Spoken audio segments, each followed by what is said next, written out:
Logo, ao tratar da igreja, é necessário tratar de dois aspectos da mesma. Então, quando nós formos falar da igreja, nós temos que saber que ela tem dois aspectos. O organismo vivo, que recebe vida de Deus, do Espírito Santo, e a estrutura organizacional, que é a instituição, que vem se desenvolvendo naturalmente. Naturalmente, no tempo, na história, a instituição vem se desenvolvendo. Agora, o que não pode é o desenvolvimento da instituição atrapalhar a vida do organismo. Tá? A coisa se tornar excessivamente política, excessivamente social, a ponto de sufocar a vida do organismo. Aí compromete. Tá? Esta é necessária, mesmo que não deva ser vista como aspecto principal. Aí explicou tudo, né? Nosso comentarista aí explicou tudo. Essa, o que? A organização, a instituição, é necessária, mesmo que não deva ser vista como aspecto principal. É necessário que você tenha um cartão de membro? É necessário. Né? É necessário que a igreja te conheça enquanto cidadão? É necessário. É necessário que a nossa liderança seja reconhecida, tenha documentação de liderança, os nossos pastores sejam documentados. É necessário. É necessário que nós tenhamos uma assistência social boa, para quando alguém entrar em necessidade, a gente poder ajudar. É necessário. É necessário que nós, enquanto instituição, tenhamos representatividade política. É bom, é necessário. Mas tem que sempre ficar claro que esse não é o aspecto principal. O aspecto principal é o organismo vivo. Eu fico sempre muito preocupado quando eu vejo algum líder eclesiástico militar na política e dizer que é para proteger a igreja. Já começa mal.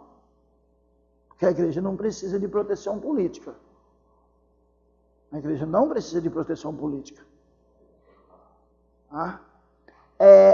O organismo, a instituição pode até precisar.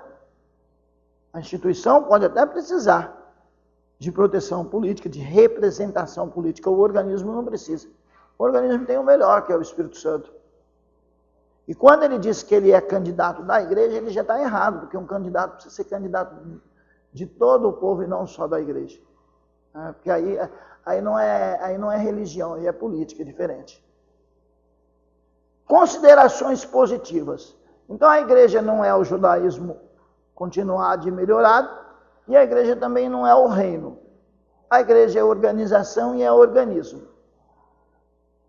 Considerações positivas. A igreja em sentido universal, que é a palavra católica, né? A igreja em sentido universal. O corpo de Cristo é aquele organismo espiritual do qual Cristo é a cabeça, o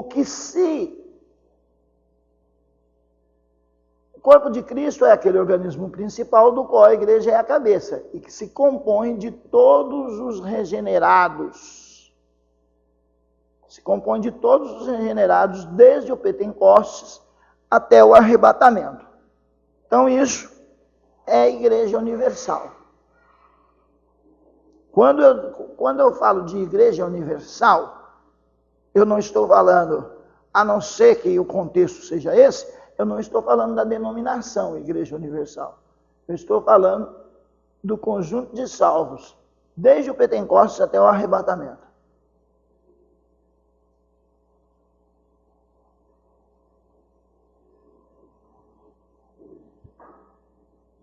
Igreja em sentido local.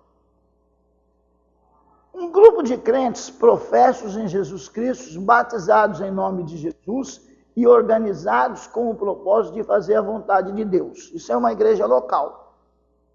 Tá? A igreja em Suzano, a igreja em Poá, a igreja no Jardim América, é uma igreja local. E na Bíblia aparece tanto a igreja no sentido universal, nós lemos em Efésios 2,19, como aparece também ela em sentido local. Vamos ver a igreja em sentido local? Filipenses, capítulo 1, versículo 1. Só para lembrar os irmãos, essa é a primeira vez que aparece a palavra diácono. Tá? Em Atos dos Apóstolos não aparece a palavra diácono. Tá? Aparece lá para escolher homens, mas não aparece a palavra diácono. A palavra diácono aparece pela primeira vez em Filipenses capítulo 1, versículo 1. Vamos lá? Paulo e Timóteo, servos de Cristo Jesus, a todos os santos em Cristo Jesus, inclusive bispos e diáconos, que vivem em Filipos. Ele está falando de uma igreja local, está falando da igreja de Filipos, não é isso? 1 Coríntios 1,6.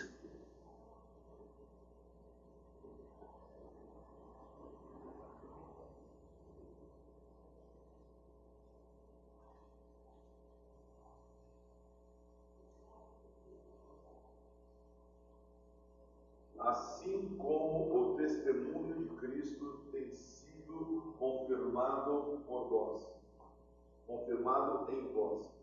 1 Coríntios 1,6. Uhum. 1,6. Tá. Não. Vamos fazer o seguinte, vamos deixar só Filipenses. Relê para nós Filipenses capítulo 1, versículo 1. Filipenses capítulo 1, versículo 1. Paulo e Timóteo, servos de Cristo Jesus, a todos os santos em Cristo Jesus, inclusive bispos, diáconos, que vivem em Filipos. Ele está se referindo à igreja da cidade de Filipos, não é isso? Na sua tradução está diferente, Joelson?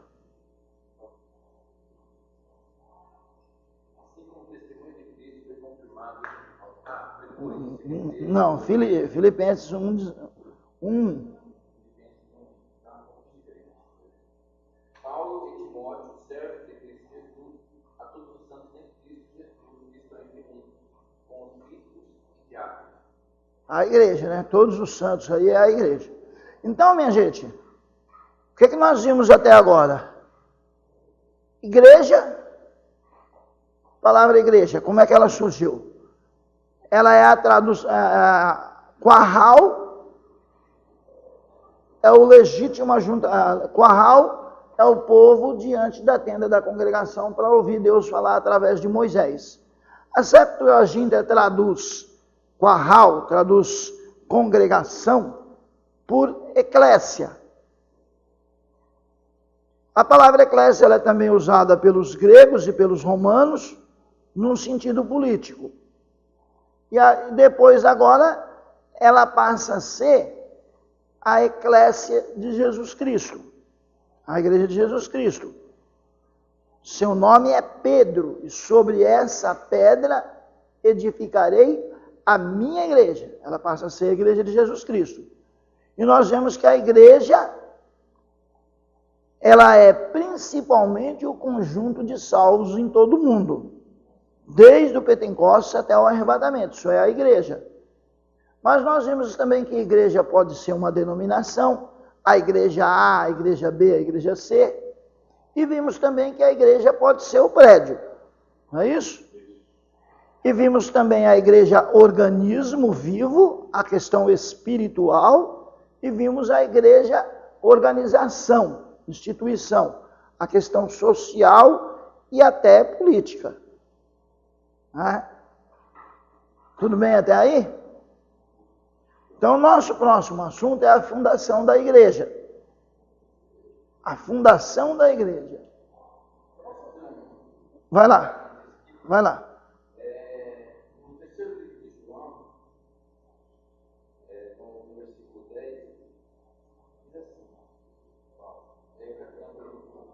pelo que, se eu for aí, trarei à memória as obras que ele faz, proferindo contra nós palavras maliciosas, e não contente com isso, ele não somente deixa de receber os irmãos, mas aos que querem receber, ele proíbe de o fazerem ainda, os exclui da igreja. Isso daqui é uma questão disciplinar da instituição. Esse exclui da igreja que estava tendo um problema de ordem institucional, não da igreja como um organismo, mas como organização. O que acontece é o seguinte, quando se aplica, o que está acontecendo aí, ele está aplicando uma sanção disciplinar. Ainda que injusta, mas disciplinar. Vai atingir os dois. Vai atingir os dois.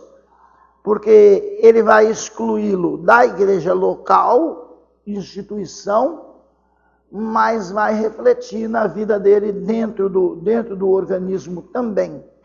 O problema é esse.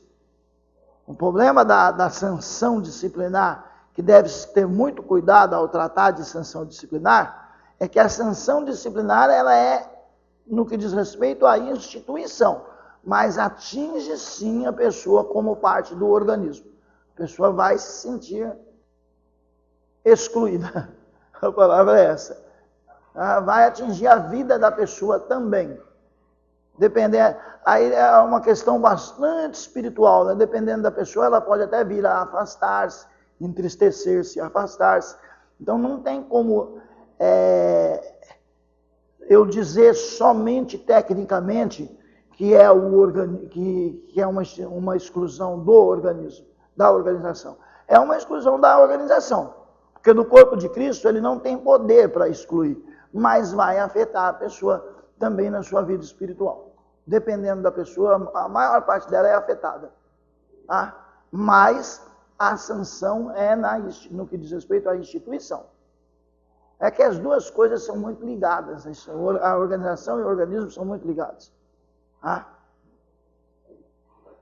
A época da fundação. Quando a igreja foi fundada? Alguns afirmam que a igreja é nada mais do que a Israel espiritual do Novo Testamento. Eu, sinceramente, acho que Israel espiritual do Novo Testamento para a igreja é muito pouco. Eu acho que essa expressão não demonstra toda a importância da igreja. Mas alguns pensam assim.